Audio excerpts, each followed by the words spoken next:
If you own more than 50 stocks in your portfolio, then you are not investing. You are just recreating the S&P 500 and guaranteeing you will not get rich. I did not say that. Warren Buffett did. Take a look at his clip. We think diversification is, as practiced generally, makes very little sense for anyone that knows what they're doing. Diversification is a protection against ignorance. I mean, if you want to make sure that nothing bad happens to you relative to the market, you own everything. There's nothing wrong with that. I mean, that is a perfectly sound approach for somebody who does not feel they know how to analyze businesses. If you know how to analyze businesses and value businesses, it's crazy to own 50 stocks or 40 stocks or 30 stocks probably, because there aren't that many wonderful businesses that are understandable to a single human being in all likelihood, and to have some super wonderful business and then put money in number 30 or 35 on your list of attractiveness and forego putting more money into number 1 just strikes Charlie and me as madness. And it's conventional practice, and it may, if all you have to achieve is average, it may preserve your job, but it's a confession in our view that you don't really understand the businesses that you own. On a personal portfolio basis, I own one stock, but it's a business I know, and it leaves me very comfortable. So, do I need to own 28 stocks in order to have proper diversification? It'd be nonsense. And within Berkshire, I could pick out 3 of our businesses, and I would be very happy if they were the only businesses we owned and I had all my money in Berkshire. Now, I love it, the fact that we can find more than that and that we keep adding to it. But 3 wonderful businesses is more than you need in this life to do very well. And the average person isn't going to run into that. I mean, if you look at how the fortunes were built in this country, they weren't built out of a portfolio of 50 companies. They were built by someone who identified with a wonderful business. Coca-Cola is a great example. A lot of fortunes have been built on that. And there aren't 50 Coca-Colas. There aren't 20. If there were, it'd be fine. We could all go out and diversify like crazy among that group and get results that would be equal to owning the really wonderful one. But you're not going to find it.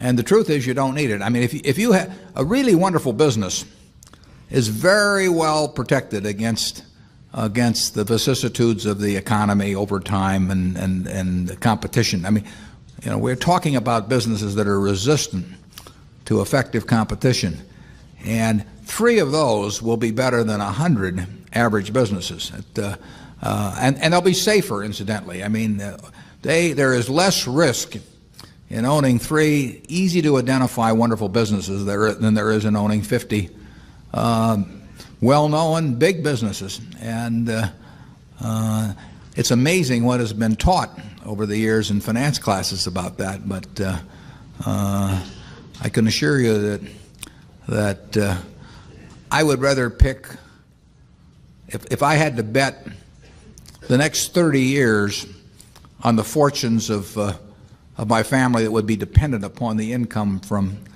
a given group of businesses, I would rather pick 3 businesses from those we own than own a diversified group of 50. Is holding fewer stocks as much as 5 stocks can make you a millionaire faster? Could owning too many stocks be silently killing your returns and holding you back from getting rich? And how many stocks do pros really hold, and why? I'll be sharing the portfolios of the pros in this game and compare them side by side on how many stocks they hold in their portfolios and what are their returns. I will answer all these questions in this episode, and I will reveal the truth that could put you one step ahead into getting rich, because I always have a belief, if you want to master something, look at what the pros are doing that have been in this game for longer and try to learn or do the same, because trust me, they have done all the other ways and obviously they are doing what works for them the best. My name is Mohammed. I started investing 6 years ago when I took a huge hit and lost all my money on crypto because I was buying meme coins hoping they will be the next Bitcoin like everyone else.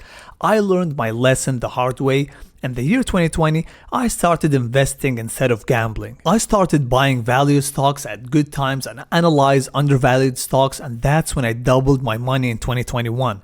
And in 2022, I bought these stocks at these prices and doubled my money again by 2024. I went from 5 figures to 6 figures in only 4 years. And now I bought these stocks at these prices as I think they will double in the next 3 years. The mission of this channel is to hit our first $1 million together.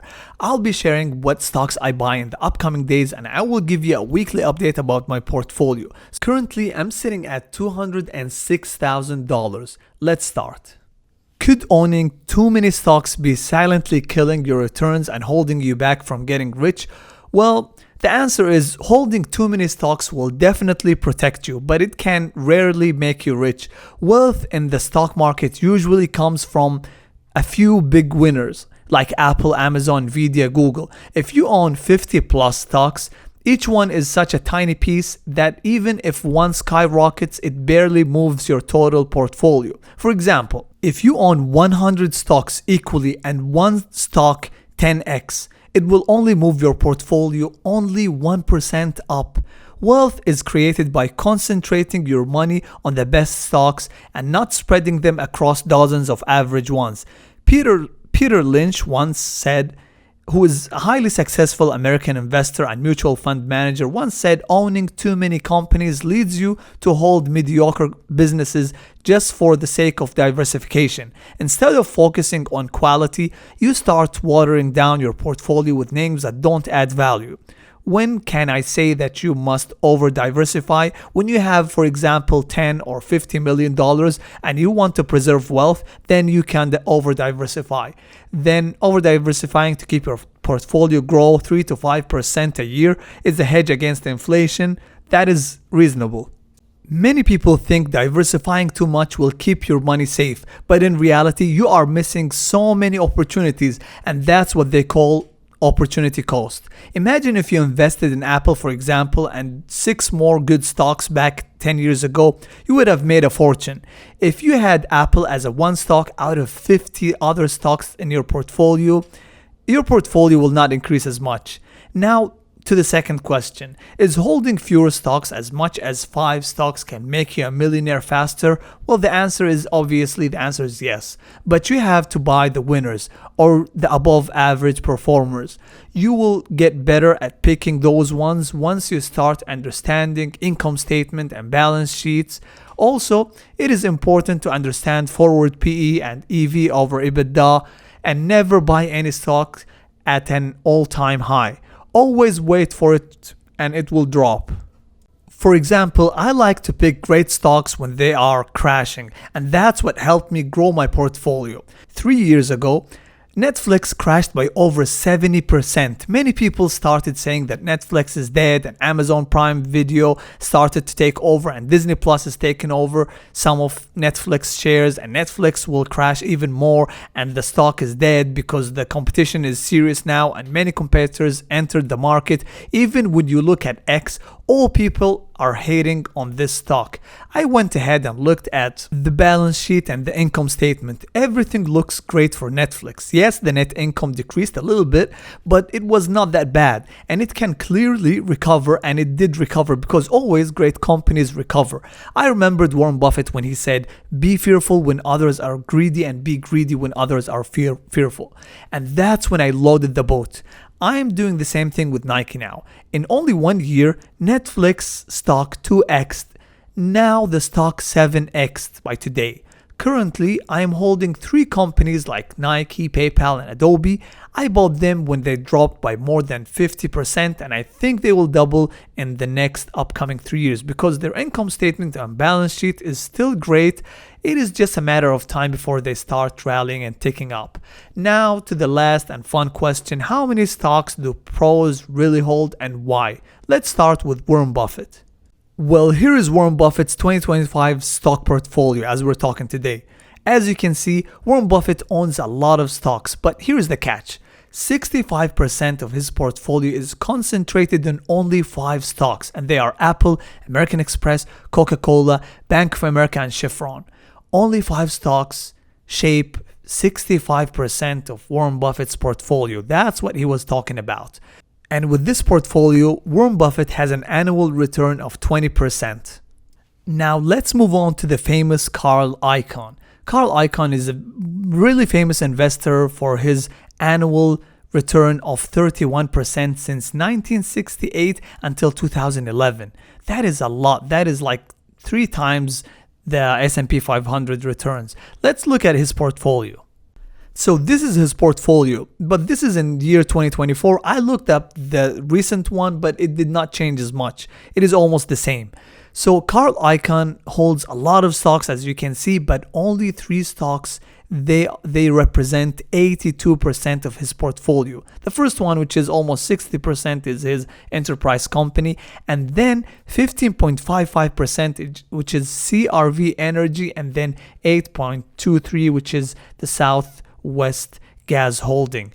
These are the 3 companies. They shape his portfolio by a lot, which is 82%, and that is Carl Icahn. So that means, like, in conclusion, that all these professionals, most of their, like, more than 50% of their portfolios are only concentrated into the big winners, and that's how they make their money. If you are picking Tesla as one of the future winners in your portfolio and you think it's going to grow a lot in the upcoming years, and we don't know why Tesla did not grow since 2021 until today, it did not grow by much, and you want to know why and if the stock will grow in the upcoming years, watch this video where I answered all these questions.